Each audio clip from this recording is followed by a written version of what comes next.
Definisi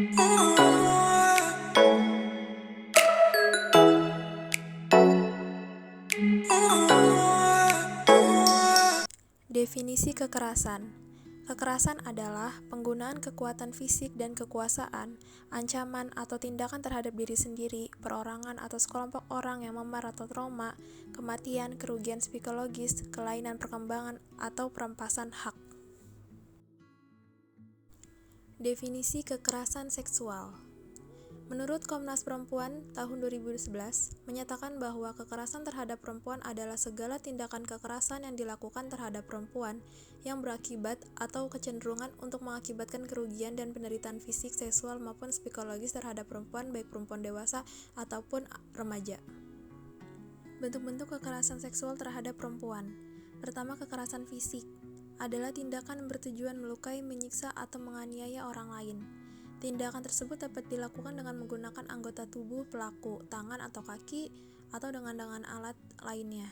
Yang kedua, kekerasan psikologis adalah tindakan bertujuan mengganggu atau menekan emosi korban. Secara kejiwaan, korban menjadi tidak berani mengungkapkan pendapat, menjadi penurut, dan lain-lain.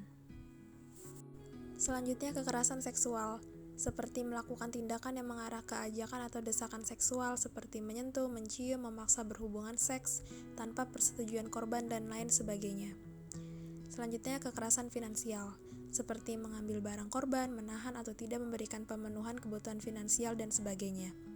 Yang terakhir, kekerasan spiritual seperti merendahkan keyakinan dan kepercayaan korban, memaksa korban mempraktikkan ritual dan keyakinan tertentu. Faktor-faktor penyebab kekerasan terhadap perempuan. Yang A. Budaya patriarki yang menuduhkan laki-laki sebagai makhluk superior dan perempuan sebagai makhluk interior. Yang kedua, pemahaman yang keliru terhadap ajaran agama sehingga menganggap laki-laki boleh menguasai perempuan. Yang ketiga adalah peniruan anak laki-laki yang hidup bersama ayah yang suka memukul, biasanya akan meniru perilaku ayahnya. Faktor-faktor penyebab kekerasan terhadap perempuan di rumah tangga. Yang A. Kemandiran ekonomi istri. Secara umum, ketergantungan istri terhadap suami dapat menjadi penyebab terjadinya kekerasan. Akan tetapi, tidak sepenuhnya demikian karena kemandirian istri juga dapat menyebabkan istri menerima kekerasan oleh suami. Yang B. Karena pekerjaan istri. Istri bekerja di luar rumah dapat menyebabkan istri menjadi korban kekerasan. Yang C. Perselingkuhan suami dengan perempuan lain, atau suami kawin lagi dapat melakukan kekerasan terhadap istri. Selanjutnya, yang D. Campur tangan dengan pihak ketiga. Campur tangan dengan anggota keluarga dari pihak suami, terutama ibu mertua, dapat menyebabkan suami melakukan kekerasan pada istri. Yang E. Pemahaman yang salah terhadap ajaran agama. Pemahaman ajaran agama yang salah terhadap perempuan menyebabkan timbulnya kekerasan terhadap perempuan dalam rumah tangga. Yang terakhir, Have, adalah karena kebiasaan suami, di mana suami melakukan kekerasan terhadap istri secara berulang-ulang sehingga menjadi kebiasaan. Macam-macam kekerasan pada perempuan. A. Pelecehan seksual adalah segala macam bentuk perilaku yang berkonotasi seksual yang dilakukan secara sepihak dan tidak diinginkan oleh orang yang menjadi sasaran. Pelecehan seksual bisa terjadi di mana saja dan kapan saja, seperti di tempat kerja, di kampus atau sekolah, di pesta, tempat rapat, dan lain-lain. Pelaku pelecehan seksual bisa teman, pacar, atasan di tempat kerja, dokter, dukun, dan seterusnya. Akibat pelecehan seksual, korban merasa malu, marah, terhina, tersinggung, benci kepada pelaku, dendam kepada pelaku, syok, trauma berat, dan lain-lain. B. Pemerkosaan adalah hubungan seksual yang terjadi tanpa diinginkan oleh korban. Tindak pemerkosaan membawa dampak emosional dan fisik kepada korbannya. Secara emosional, korban pemerkosaan bisa mengalami stres, depresi, goncangan jiwa, menyalahkan diri sendiri, rasa takut berhubungan intim dengan lawan jenis, dan kehamilan yang tidak diinginkan. Selanjutnya, dampak kekerasan terhadap perempuan. Kekerasan terhadap perempuan dampak fatal berupa kematian, upaya bunuh diri, dan terinfeksi AIDS. Selain itu, kekerasan terhadap perempuan juga dapat berdampak non-fatal seperti gangguan kesehatan fisik, kondisi kronis, gangguan mental, perilaku tidak sehat, serta gangguan kesehatan reproduksi.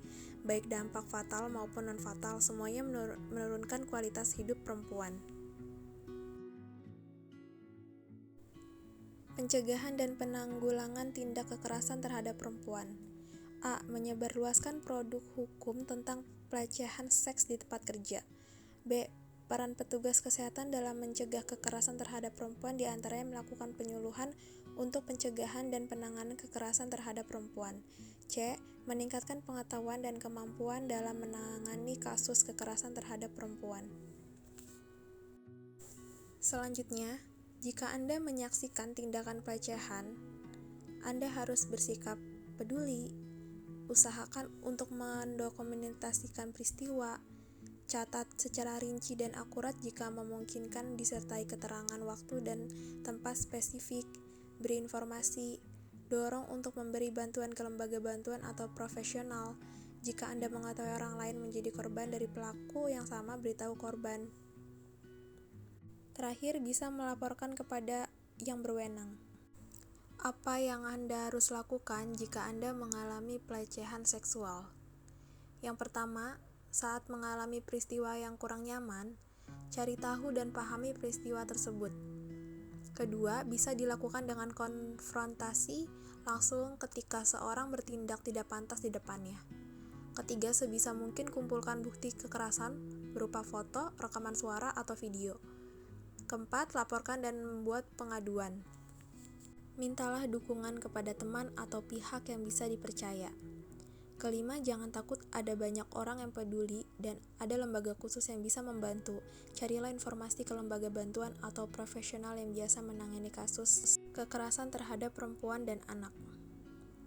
Yang terakhir, gunakan kebijakan yang berlaku di lingkungan mengenai sistem pelecehan. Selanjutnya, kenapa banyak korban yang tidak melapor? Pertama, merasa malu atau menilai kasus yang dialami sebagai aib. Kedua, takut dengan ancaman pelaku. Ketiga, khawatir akan masa depan. Keempat, khawatir masalah ini diketahui oleh banyak orang. Yang kelima, tidak tahu bahwa yang dialami adalah kekerasan seksual. Keenam, takut atau tidak tahu bagaimana menjalani proses hukum. Ketujuh, khawatir akan mengeluarkan biaya dan tidak mengetahui kemana harus melapor. Kedelapan, dilarang keluarga besar. Padahal melapor itu penting karena satu, memberikan efek jera kepada pelaku, akan mendapatkan sanksi hukum dan sosial. Kedua, korban akan mendapatkan layanan pemulihan. Ketiga, keluarga akan mendapat penguatan dan dukungan. Keempat, diberi informasi mengenai langkah-langkah yang tepat sesuai hukum yang berlaku. Kelima, menghindari dari permasalahan hukum yang mungkin dihadapi dari tindakan penyelesaian yang kurang tepat. Keenam, dapat dirujuk untuk layanan kesehatan yang lebih tepat. Ketujuh, mendapat akses layanan pendampingan selama proses hukum. Terakhir, yang kedelapan, mencegah keberlangsungan peristiwa terjadi pada korban atau korban lainnya.